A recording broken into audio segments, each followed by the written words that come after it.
So, Professor Tootle, I have like this is what is it in the middle of a play where it's not the end of the play, it's the middle of the play. It's called a reprise. It's called intermission. Is that what it is? So Yes. I kind of like to do an intermission with you on this conversation to say we've had 20 or 30 or 40. At some point, I'm going to add it up, conversations about history in America and contemporary topics. And I'm going to outline a couple in a minute.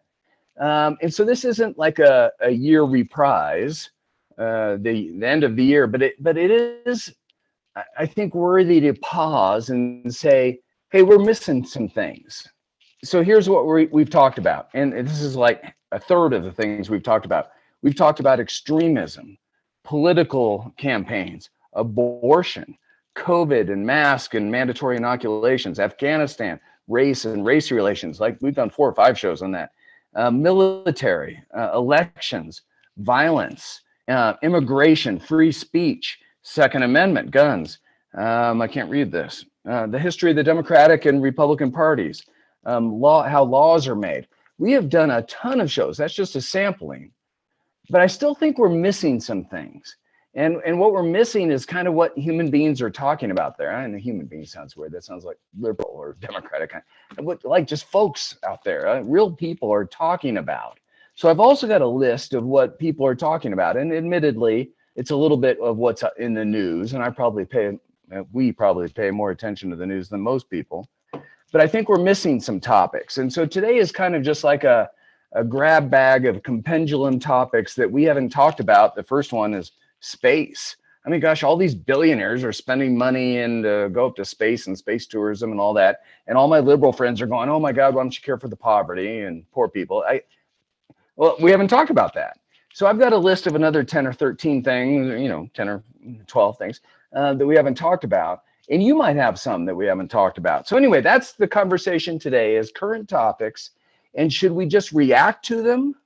Or should we just kind of do a timeout and a pause and say, hey, listen, we've done that before. Same old thing, maybe a different set of facts, but why don't we just pause a little bit and read a little bit and understand history? And so I'm kind of making a plea to the historians in the group, the professors. You're so rare. Well, somebody should advocate for you. So I am today. Let's study history before we just spout off with our stupid opinions. What do you think, Professor? Yeah, absolutely. I wouldn't. Well, shocking. I'm advocating for you. Right. Make a better pitch. Yes, I agree. But the title that you sent me for the show reminds me of something else that I often say because that Santayana quote about history repeating itself is paraphrased in a lot of different ways, and a lot of historians and history teachers across America say it, and people Churchill, and I've seen who originally said it. That's right, but the date. But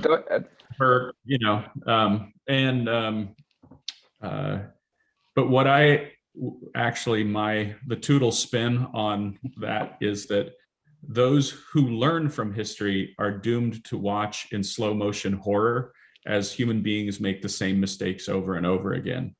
Yeah, Professor, I've heard you say that before. Is that an original quote? Is that truly your quote? Have you Googled it? I'm sure I as far as I know, I made it up. Yeah, no, but that's a good one. I've heard you say that before, and I think that's a good one. And the reason why is that I think there is sometimes this, I'll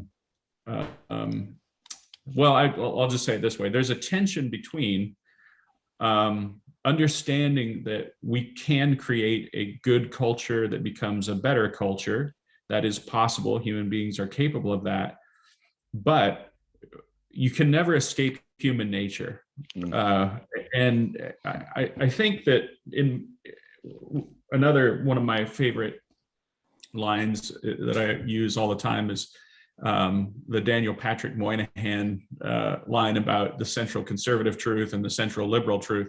And the reason I think that it's important to understand both the central liberal truth and the central conservative truth is that you kind of need both. The glory of the American system is the pluralism of it, that you don't get to completely accept or reject any one value, because any one of these values becomes evil if there's too much of it. Yeah. Even during the Civil War, Abraham Lincoln said that liberty to all was the thing that gives hope and enterprise and industry to all. But he also understood that too much freedom is anarchy, and secession is anarchy. And anarchy then ceases to be freedom, because anarchy means that whoever is the most violent gets to do whatever they want. So you can't simply say freedom. That's not enough. You have to have, there has to be a system of pluralistic values. So in all of these things, I guess I try to always remember that what the thing you need to strive for is that balance between understanding that human beings are capable of logic and reason and love and generosity, but they're also capable of selfishness and evil and thoughtlessness, and you don't want to deny any part of human nature, both good or bad. And when people think that learning history will solve all of our problems, you're taking that too far. And you're not exclusive. You're not the hero. These interviews and conversations aren't going to save the day. Well, I say, I don't know. Have I ever told you how I got my advisor and ended up in Ohio? Maybe, but tell our audience in the future. So, I was an undergrad and I read a couple of his books. One of them was Liberalism and Its Challengers, a classic account of the years from FDR to Bush.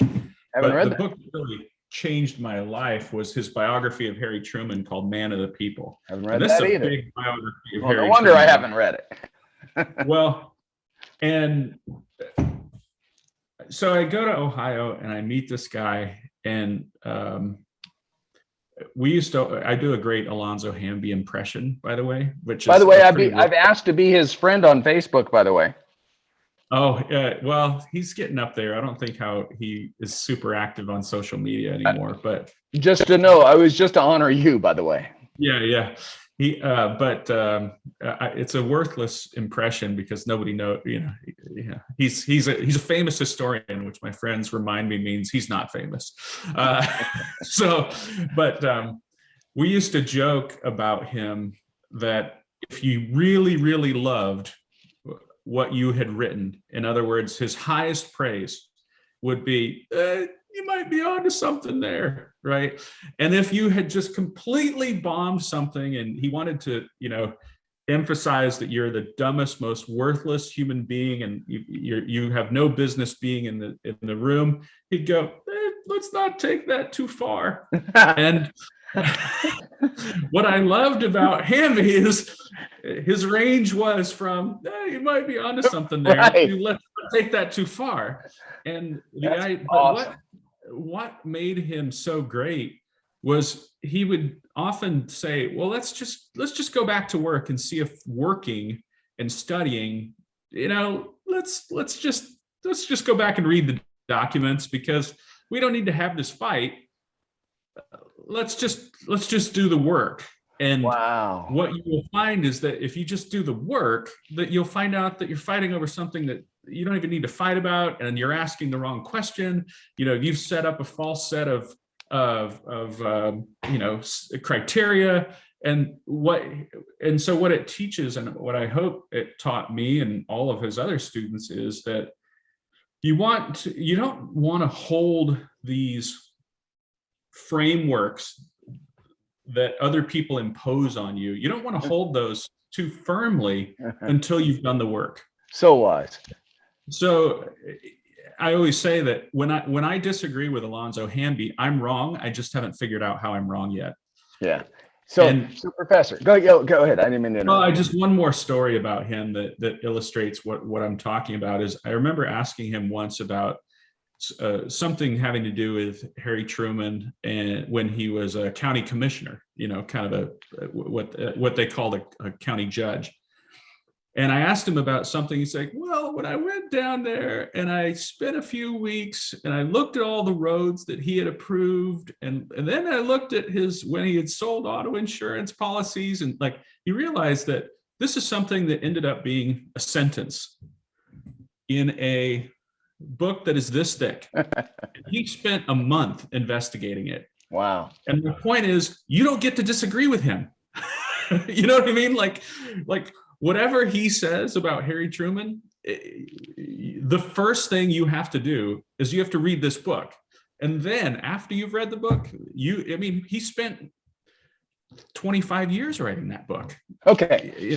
So Professor, this is a good time for me to interrupt. Yeah. Because it was so eloquent. So we're going to quote that, I hope, someday. It was so eloquent that I think I'm going to be able to smash it with ignorance. Ready? It hit me. Yeah. So I, because of my job as a former elected official and CEO of a chamber of commerce, I frequently, I wouldn't say all the time, but frequently get invited to either college or high school classrooms to talk civics. Not that I'm a subject matter expert, but I have a, political science degree and a law degree, and I'm, I've been there and done that. And I often say to the students in high school or college, which is not great because it could get us in trouble, but I say, hey, listen, I can't curse. I can't say anything controversial, because then all of a sudden the principal or the school board or the dean get involved, and all of a sudden the teacher has to go in front of a thing or whatever. Or if we're smart about this, I should say something really crazy, or one of you should ask me something totally inappropriate, and another student should film it. And by the way, both of us may be both multimillionaires. I mean, it will be great. We can't do it, shouldn't do it, but all of a sudden we'll get the attention of the world because we're inappropriate, and that's where all the attention goes these days, is to the crazy, stupid extremes. Who cares about Professor Hanby or Professor Tootle and all this nuanced detail of history and stories? Let's just say something stupid and be millionaires. That's kind of our current politics, isn't it? Yes. So I reject that. Yeah, but I just smashed your whole argument. It was delightful. It was a great quote, but here we are today. Well, I just say, you know what? You do you, boo-boo. That's not a world I want to live in, and that's not how I'm going to live my life. Okay, so let me try to do a little bridge. The reason I'm a conservative, and then I'm going to list a bunch of stuff, and then we're going to get to a couple questions if Bart, Tony, or Jason have some questions. I'm a conservative because I think most people, this is a John Brackney quote, I think. Sometime I'll Google this to see if I created it or not. Most of the people, most of the time, try to do the right thing. And I'm not saying that we do it all the time, or I'm just saying, if I wasn't a conservative, if I was a liberal, I would want to regulate everything down to the microcosm and make it standard worldwide, because we all do it. So, but I think most people, most of the time, don't need laws or regulations or norms. I just think that you don't want to hurt some innocent person. I mean, no one wants to do that. I mean, no, there's some crazy people, and there's some extremists, and there's some people trying to prove a political point through terror. I get it. But most of the people, most of the time, try to do the right thing.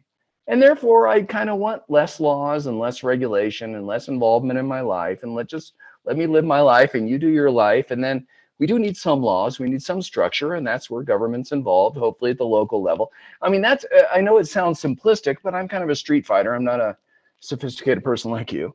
I'm a street fighter, and that's the reason I'm a conservative, is because I don't care what they're doing overseas.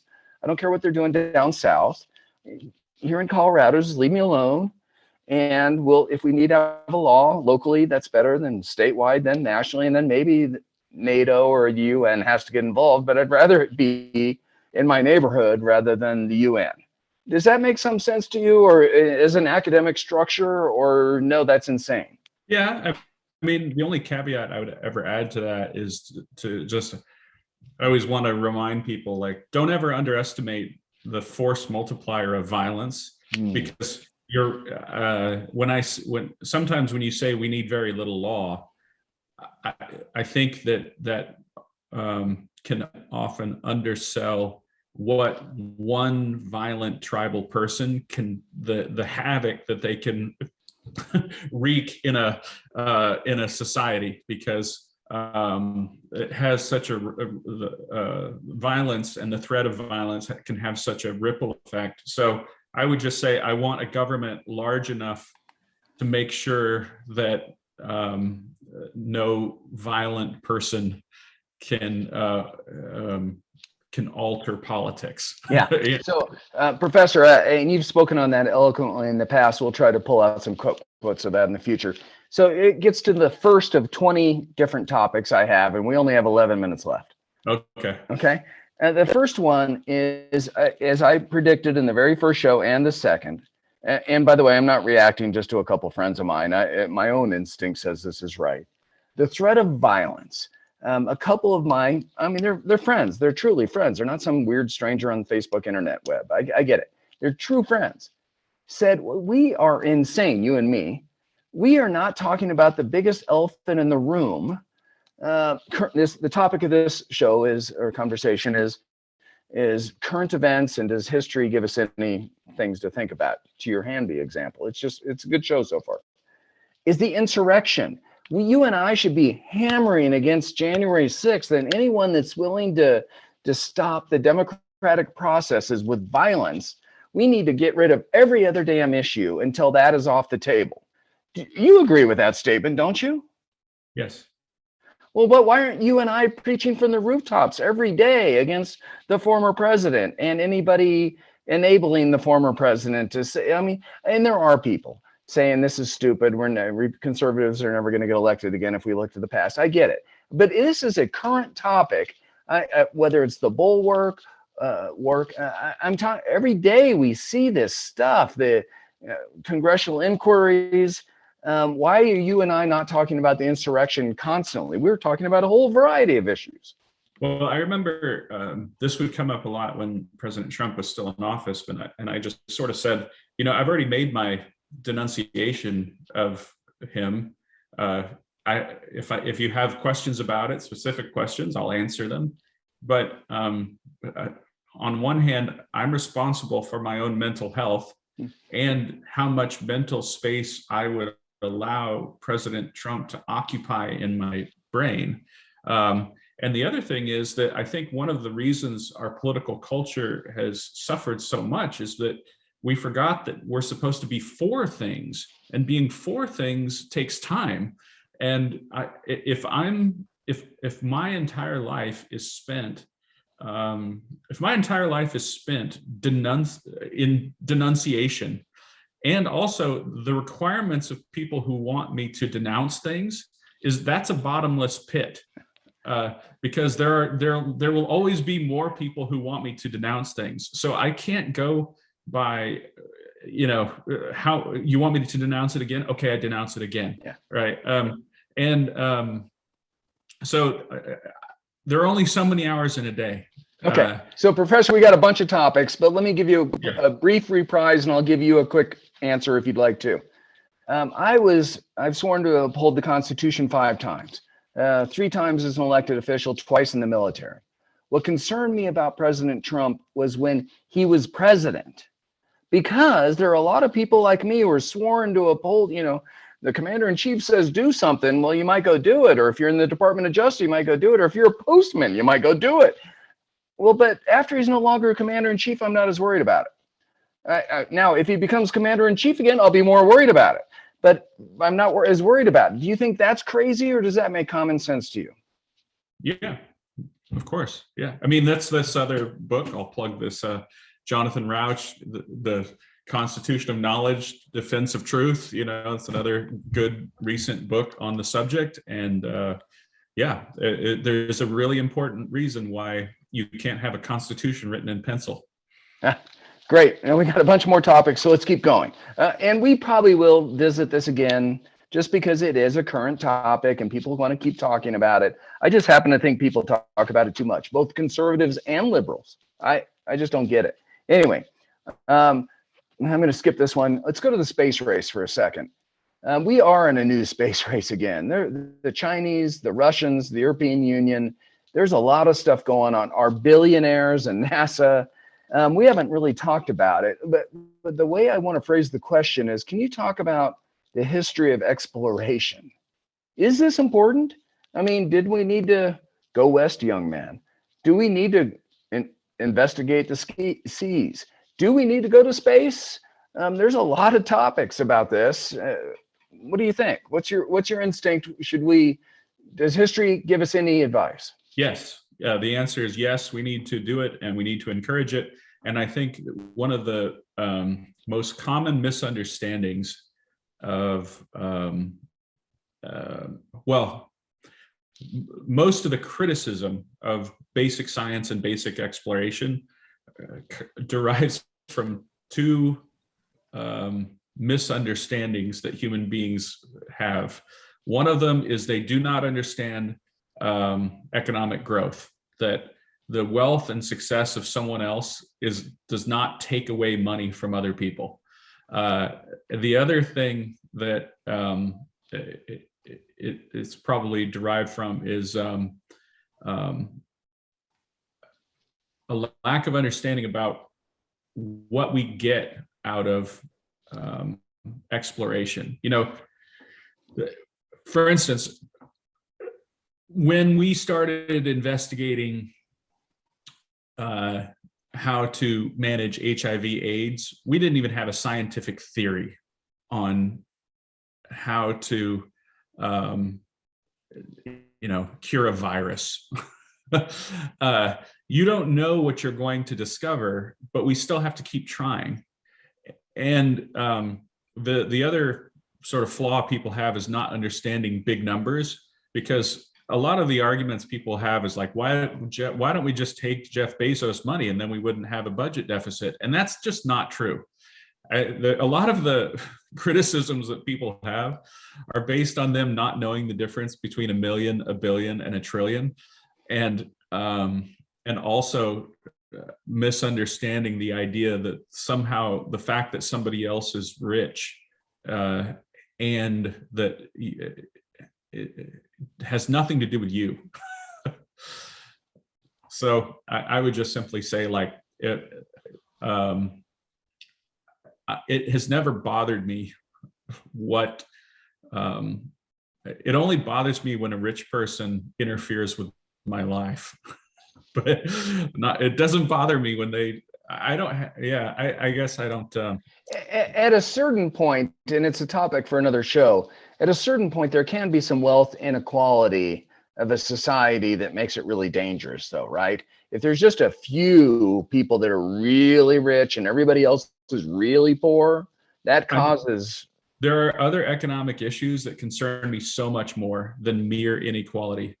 I mean, to me, the bigger issue is not, is there wealth inequality? In other words, is there a rich person and is there a poor person? It is, let's look at this poor person, and are they still poor in 10 years? Are they still poor in 20 years? Okay.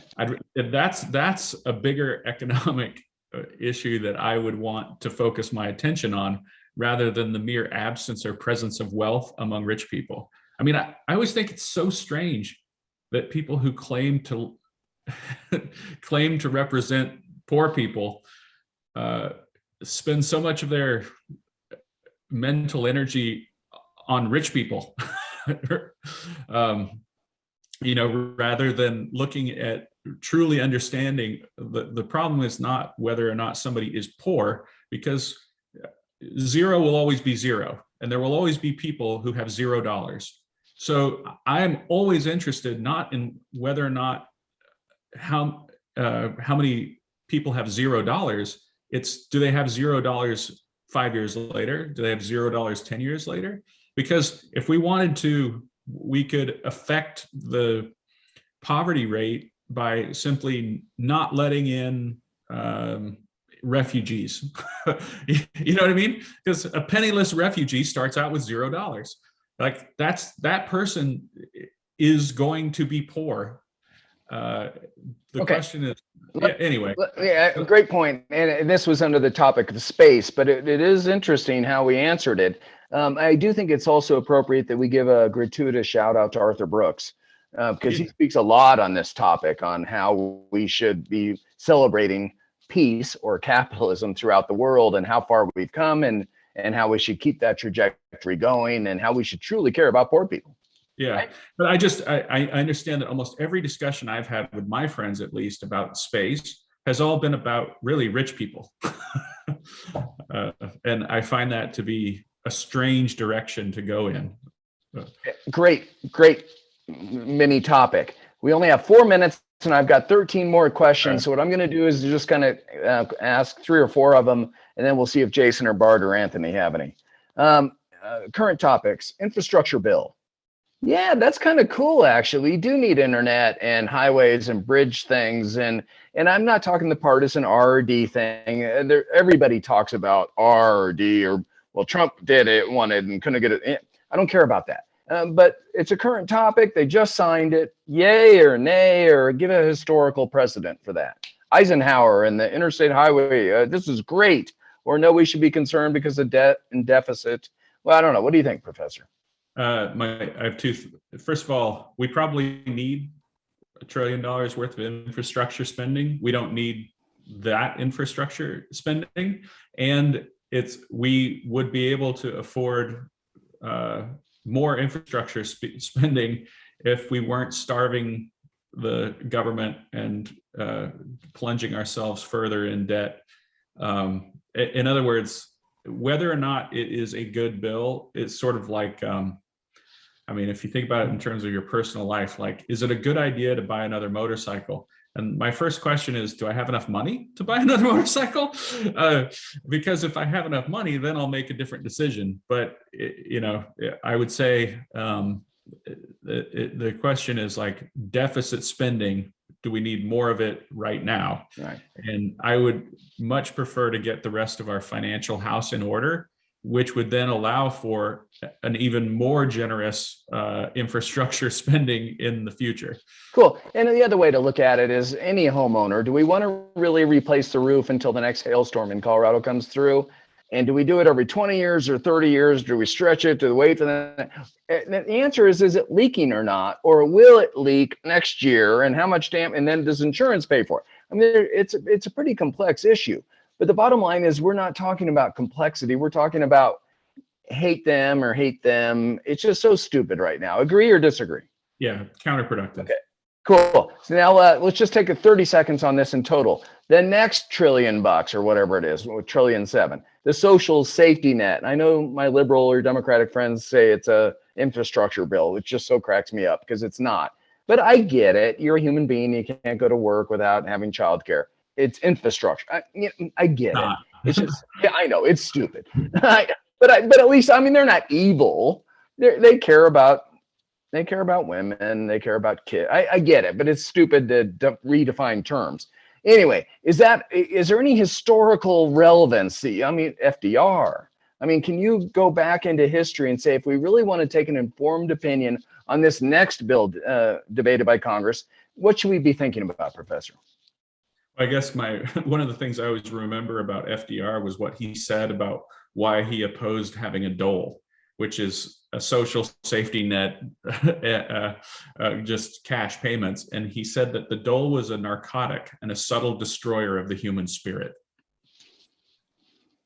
And I would just say that one of the things that I wish people would think about for a moment is, do we have evidence that this stuff actually works? Excellent. Let's leave that at now, because I really want to see if Jason and Bart have some questions, but I want to rattle off a couple more. Authoritarianism. I honestly, I've been doing this a long time. I have a degree. I have a law degree. I've been involved in politics. I've been paid professionally. And maybe I'm getting old, the grumpy old man, get off my lawn. I don't think that's it in this case. I don't remember a situation where both the left think the right is a danger to democracy. They're authoritarian and they're going to destroy America, if not the world. And the very opposite. The left thinks the right's going to destroy it, and the right think the left is authoritarian. You spoke about that, clearly 2 weeks ago. Why do we have these irreconcilable differences on what's authoritarianism? This permeates everything, every news show. This permeates it. How can a historian help us sort through what really is authoritarian? Who should we be more scared of, the left or the right, or both? Briefly. Both. No, that was really brief. Go ahead and nuance it another sentence.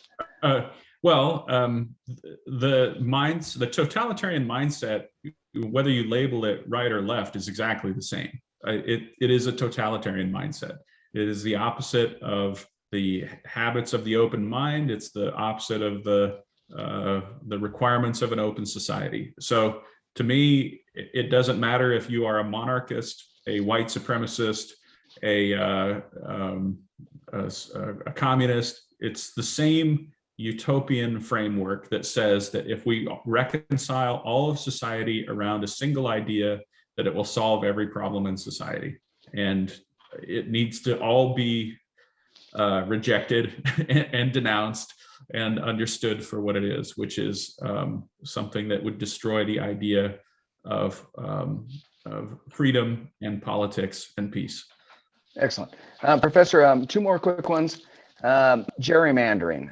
Again, my liberal or Democratic friends are saying that Republicans are so evil.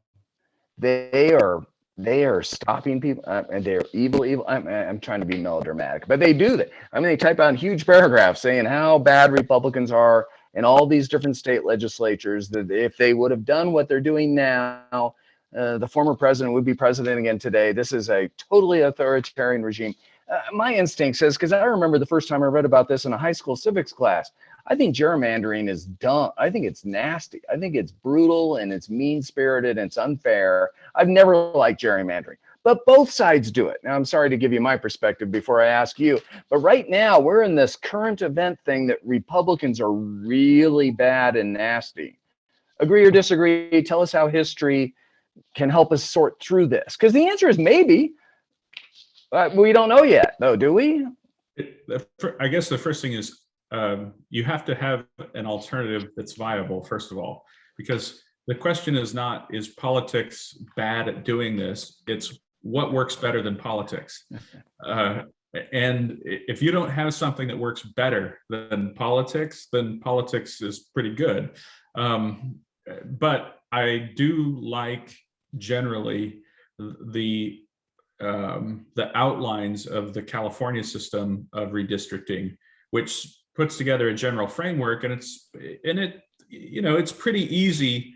If you look at what the framework that they set out, it's pretty easy to see when somebody's manipulating that, because you say, well, we want to keep communities together, we want to anyway. But like many things, over the long term, this is something that's getting better, not worse. So let's not throw the baby out with the bathwater. Like, whatever it is we're doing, it's getting slightly better. Have you looked at what we've done in Colorado?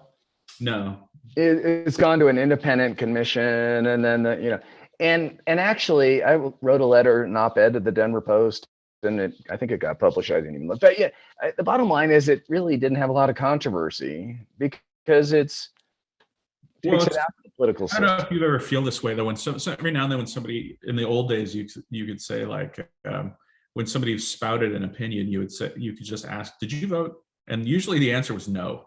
And then you say, "Well, then it doesn't matter what you think." And then when somebody has a really strong opinion about redistricting, yeah, you can say, like, "Well, were you on the redistricting committee?" Because I remember they sent out applications and they didn't even have enough applicants who would volunteer to be on the committee. So were you on the committee?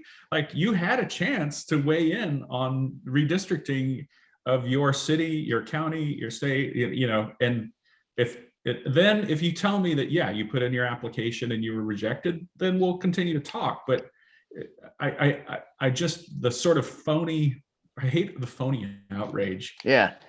In fact, it reminds me of my next transition and last one is, happy is the country with no history. I mean, if there's just nothing going on, I don't know. I Go ahead. disagree with that. I disagree Yeah, with I that. know. Shocking. But my point of bringing that up is I think that was well, I'm not sure, so I won't say it. I should be like you. I should research. I should do my data, not just throw out stuff. But I do have a question on Taiwan and China versus Russia, American, what we stand for. It is a current topic. We're just not talking about it a lot, except for Christmas presents off LA or something. Talk to us about current events and world events.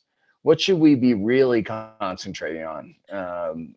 We should be concentrating on the effects of the decline in credibility of the free world, because authoritarianism and tribalism is on the rise, and there have been very real effects of the United States losing its credibility over the past 15-ish years. And if nobody believes that freedom is the future of the world, and nobody believes that the United States means what it says, and they have good evidence that we don't, then that leaves this vacuum that tribalism and violence steps into. And I am concerned.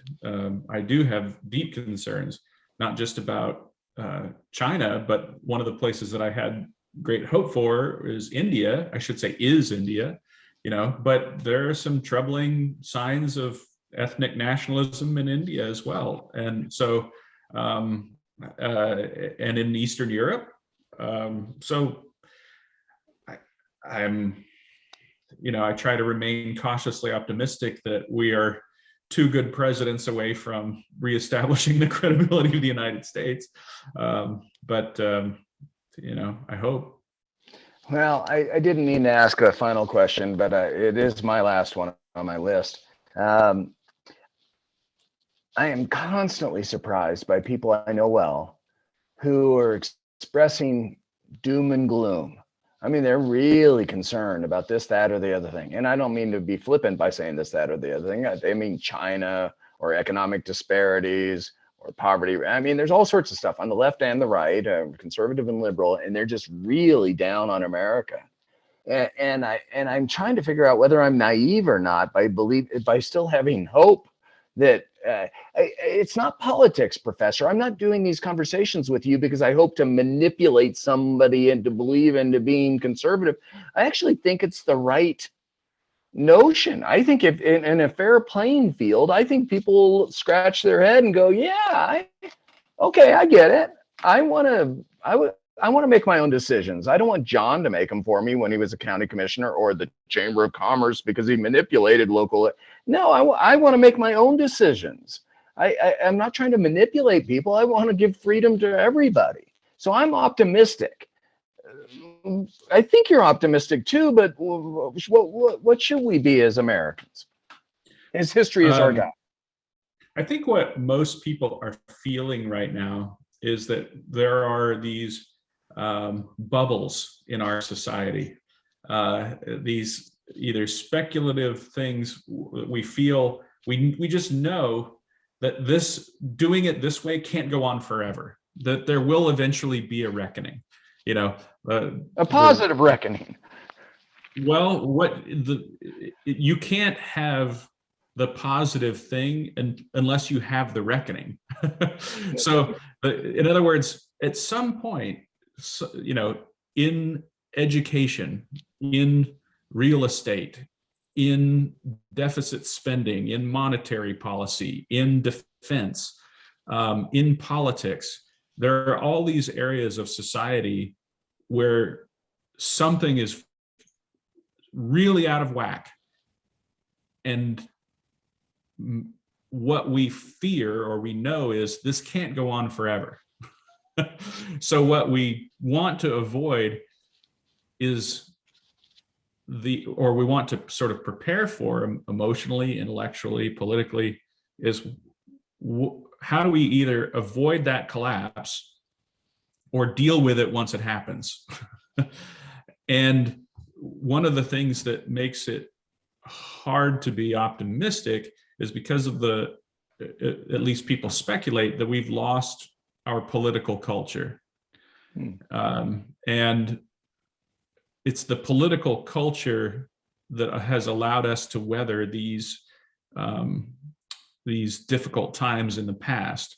So what happens if we have a political culture that that can't handle the next crisis? I mean, in essence, one of the things that was so dangerous about Obama and Trump is that, why Franklin Roosevelt still gets to be one of our three greatest presidents, even though the New Deal was such a colossal failure and made the Depression worse, is because he could have become a dictator, but he chose not to because his heroes weren't dictators. They were Washington. Yeah, yeah. And so if that's what we have now, is we have either no heroes or the wrong heroes or the heroes for the wrong reasons. And so what we worry about is that in a time of crisis, somebody's going to say, well, I'm not going to look to Lincoln because Lincoln was soft, or I'm not going to look to, and who cares, if I'm not going to look to Ulysses S. Grant or Dwight Eisenhower. I'm not even going to look to an American. Mussolini had a great idea or something like that. And I think that people are right to be worried about that. And just kind of circling back to the importance of history. The importance of history is that when you study it, other people have really thought about why this event or this person is important. And we should, we have statues to George Washington, not because he owned slaves, but because he helped to preserve and create representative government in the world. So you need to learn that is a really rare and precious thing. Don't tear down that statue, because that's not a statue to slavery. That's a statue to human beings being able to govern themselves peacefully. What we are maybe right to worry about is what happens if bad leaders with bad heroes make bad decisions. So, Professor, I really just an apology to Jason Bard and Anthony. Do people not understand, and I'm not a historian, you are, that's why we're doing these conversations. Do people not understand what a small little blip in history the United States / modern world has been of a couple hundred years versus tens of thousands of years of human relations, that it could be taken away where just somebody with a huge bicep or a bigger knife or gun can just say, sorry, we're not doing that. And yes, I'm talking to Afghanistan or Russia or China. I mean, it's not like some historical fact. It's still today in Africa. It's all over the world, in Central America and South America. Do they not understand that this fake, it's not faux, these are real battles. All those lists I gave you of abortion and guns, and I mean, they're real battles that we have, but there's also a bigger battle out there that we should all be rallying around to say, let's keep fighting our battles, not the big battle of I'm just going to beat the hell out of you or kill you. Right. Did people not understand? No, it's the same mind that doesn't understand the difference between 100,000, a million, a billion, and a trillion. Okay. When it comes to money, also doesn't understand 1 year, 10 years, 100 years, 1,000 years. Or doesn't understand that our brain chemistry and our brains are exactly the same as they've been for 1,000 years.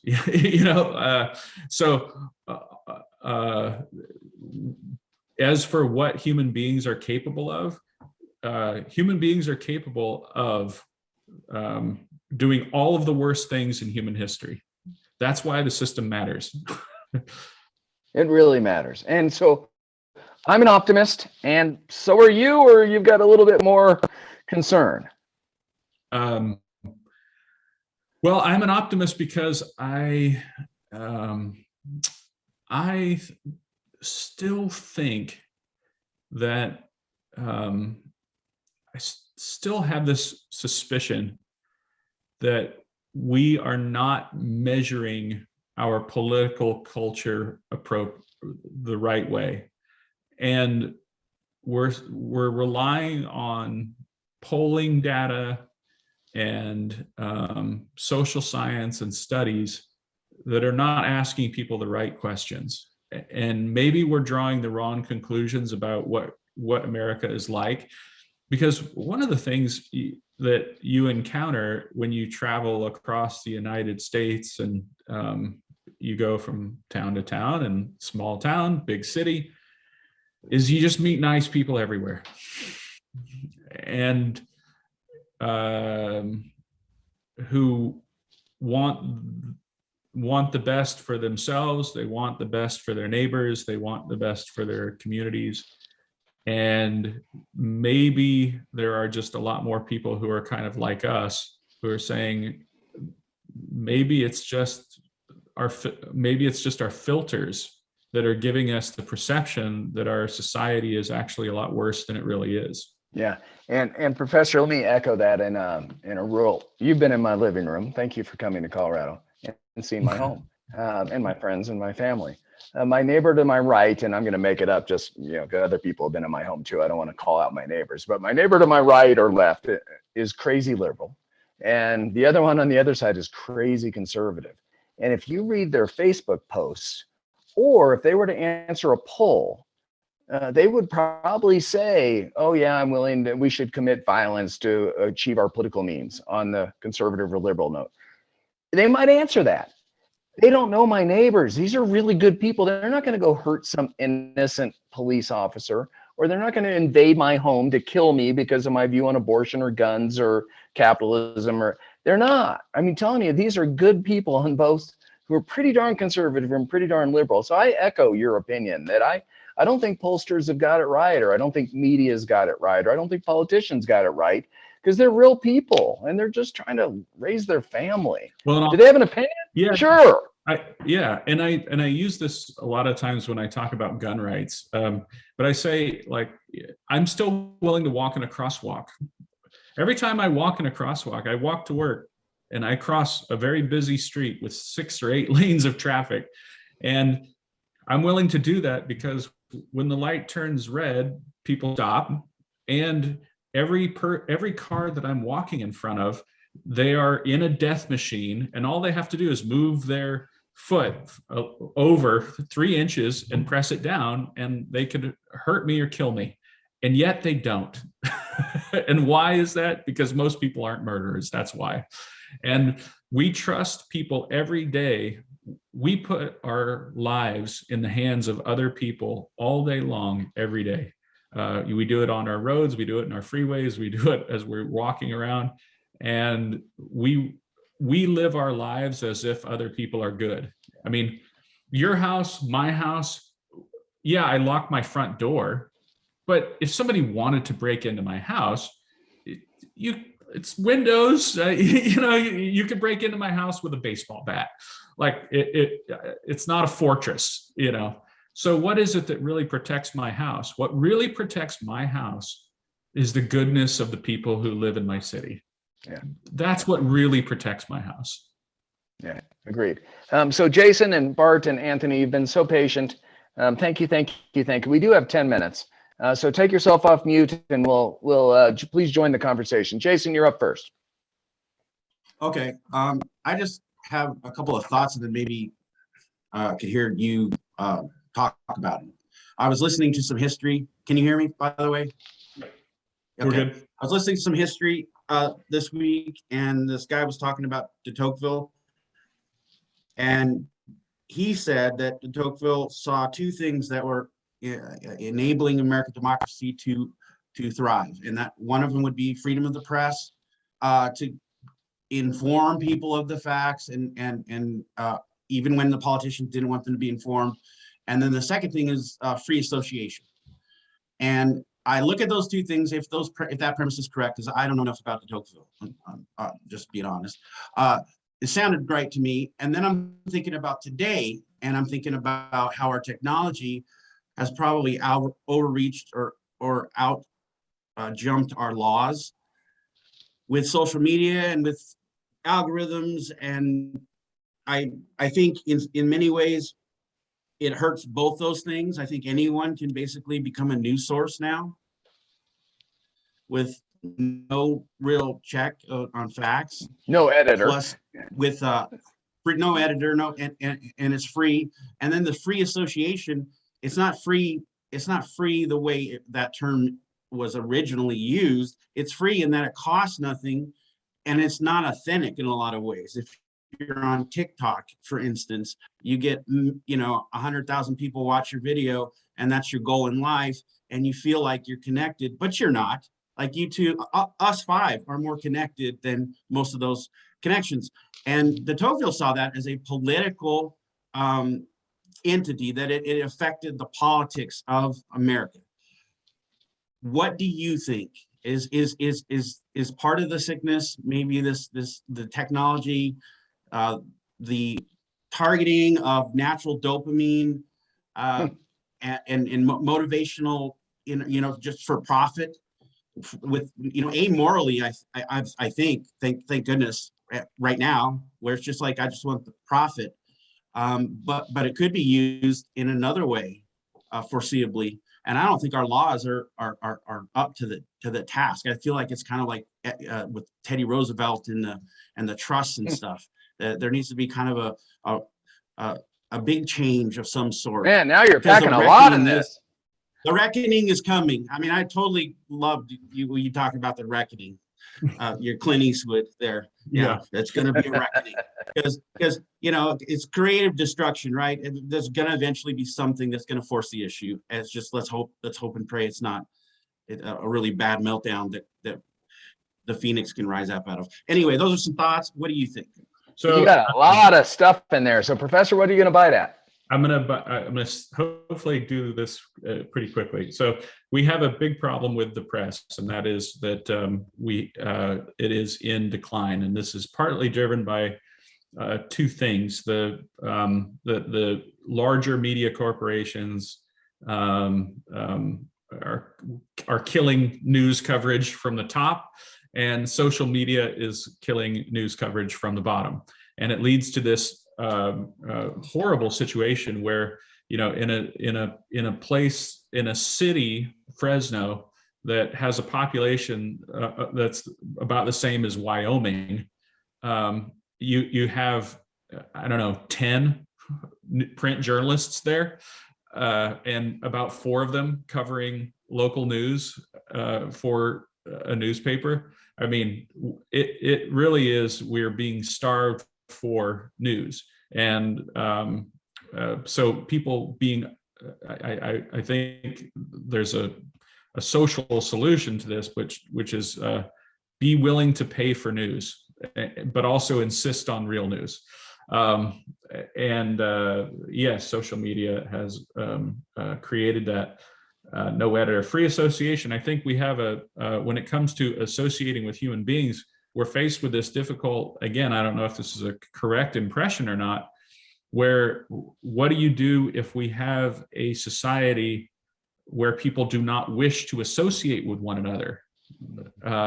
That to me is a bigger social and cultural problem, and I don't know if legislation is the solution.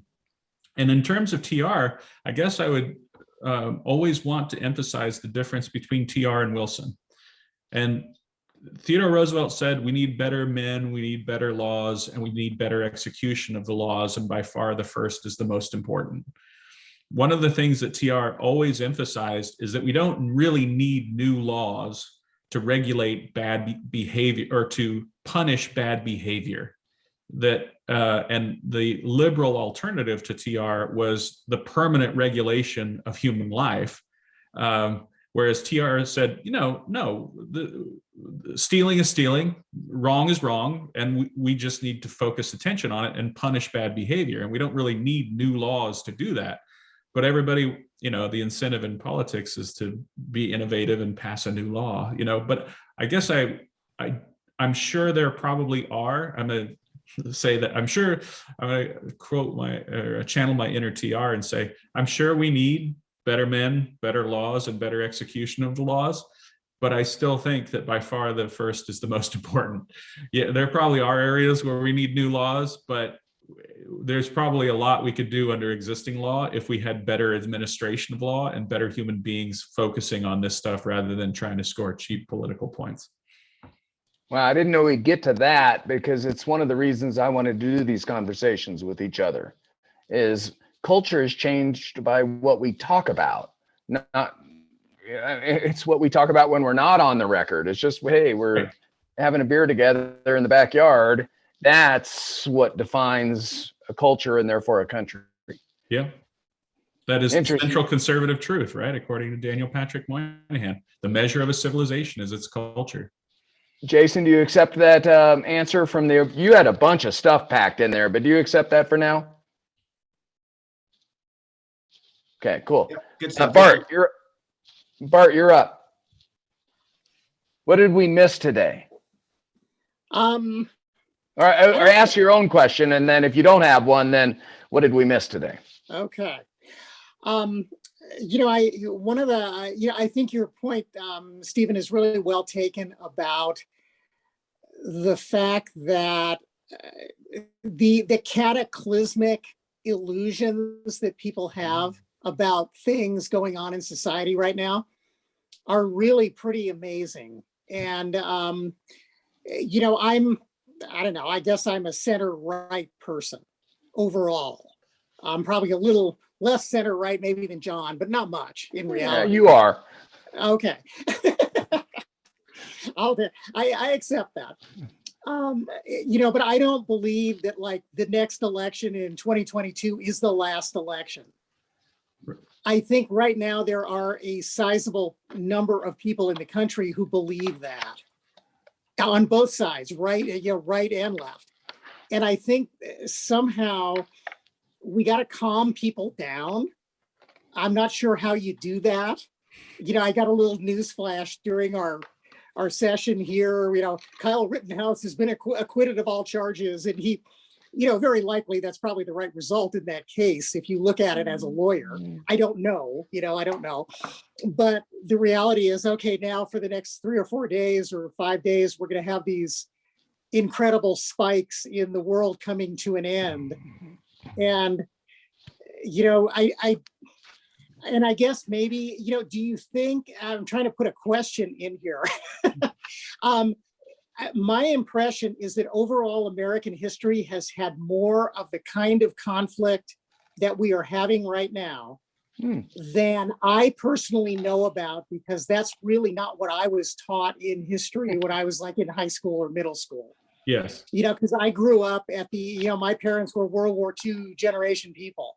In World War II, we were so unified that, disagreements were like John Kennedy against Everett Dirksen or something. They weren't what we have today, where you have Chuck Schumer versus, what's his name, Kevin McCarthy, where they can't even walk in the same room as each other without their hair getting on fire or something. I guess Chuck Schumer doesn't have much hair. He's like me. But so what I'm getting at is, how do we as responsible kind of adults in the room, not just this room, but in the rest of the world, help other people realize that everybody who might think differently from us may not really be our enemies all the time? That's really what it comes down to, I think. Yeah, excellent question, Bart. Professor. Yeah, and I guess one of the things you said reminded me of, in the years after the Constitution was ratified, one of the reasons, the big fights between the Federalists and the Jeffersonian Republicans, these are people who both believed that essentially the other side was out to destroy America. I mean, they really did. They wanted to end the idea of that other political party even existing, because political parties weren't supposed to exist. But under the system, the two-party system kind of evolved out of the fact that you had these two competing broadly speaking, political cultural ideals that we now call liberalism and conservatism, but that are both expressing a truth about how to implement the Constitution. But at the time, they both believed that the other one was so wrong that they needed to go away.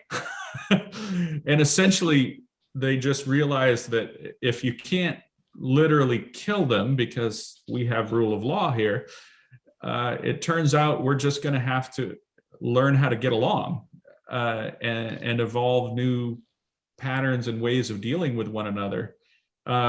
So if it's helpful, remember that was the political culture right after the Constitution was ratified, among the people who often were involved in founding the country. Yeah, I wish Burr had gotten that memo, right? But Burr he's always my example of who is the most dangerous type of American. The person who doesn't care about right or wrong. The person who with no principles is the most dangerous. I mean, that was sort of the person who can't be shamed is the most dangerous. So, and then of course, it's funny because I teach the same thing 10, 20 times a year, and I've been teaching it now for 20 something years. But every time I go back and teach the Civil War again, because our society and culture have changed, something about that studying that leaps out at me in a different way. And lately, what I've been really thinking about is Lincoln's insistence about why secession was anarchy. And I've been just sort of turning that idea over in my head a lot over the past week or so, because it's hitting me in a different way because of the issues that we're talking about in American society. Anyway, just a half thought at this moment, but I'll just say, good advice is just read Lincoln always. That's never read Lincoln, read Coolidge. Read Coolidge.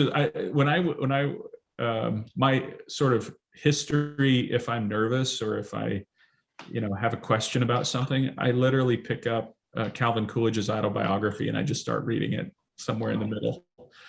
And I find that if I read a chapter of Calvin Coolidge's autobiography, that eventually I hit something that makes me think differently about American government. It's almost comforting to know. Anyway. And it will depress you, Professor, that all the way through high school, college, and law school, I've never read anything of Coolidge. Maybe a quote, but that depresses you? Well, in fact, there's a section of one of his most famous speeches that literally I look to almost like I look to the Lord's Prayer, because it actually says that our founding ideals are exceedingly restful and should be exceedingly restful, because if all men are created equal, that is final.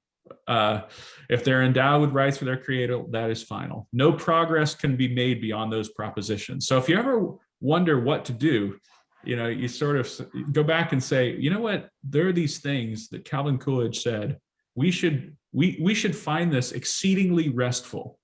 And just look at those principles and think about how to apply them. And that's what we should do when we're in a time of danger. Fascinating. So we don't. So you would recommend John, can I ask just a quick follow-up? So you would recommend we read Calvin Coolidge's autobiography? I would, okay. but also just read Calvin Coolidge's speech on the anniversary of the 4th of July. That's where that other thing is taken from. But yeah, because the other thing is, every now and then, you realize that Coolidge is always portrayed a certain way, but when you actually inhabit his mind and realize how his brain is working, it's a nice thing about reading his actual words is you sort of inhabit his mind as you read his words, and you read about him working at the local level and what's the proper role for, the city to do and the county to do and a lawyer and a state legislator and a governor and dealing with police issues and all of these things, you realize that he comes to the presidency with a fully formed understanding of how our government actually works from the bottom up, which is which means that he has a much greater faith in what our government is capable of doing and what our government's not capable of doing. And it's just, it ends up being a nice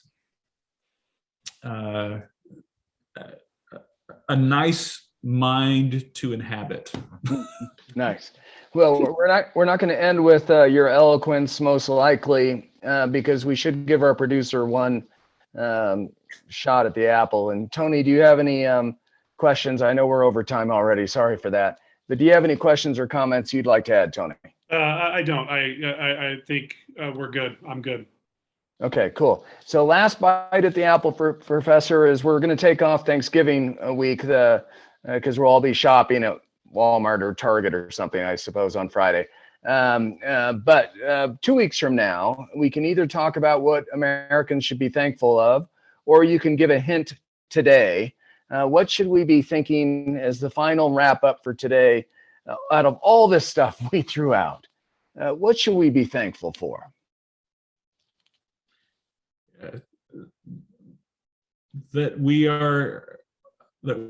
have autonomous brains and we're free from violence today. The fact that we are human beings capable of making choices for ourselves, and we can make those choices without the threat of violence. That should make us happy every day. And a lot of people around the world can't say that. Yes. Yeah. Excellent. Professor, thank you. Tony, I think that's a wrap. What do you agree? All right, let's go offline.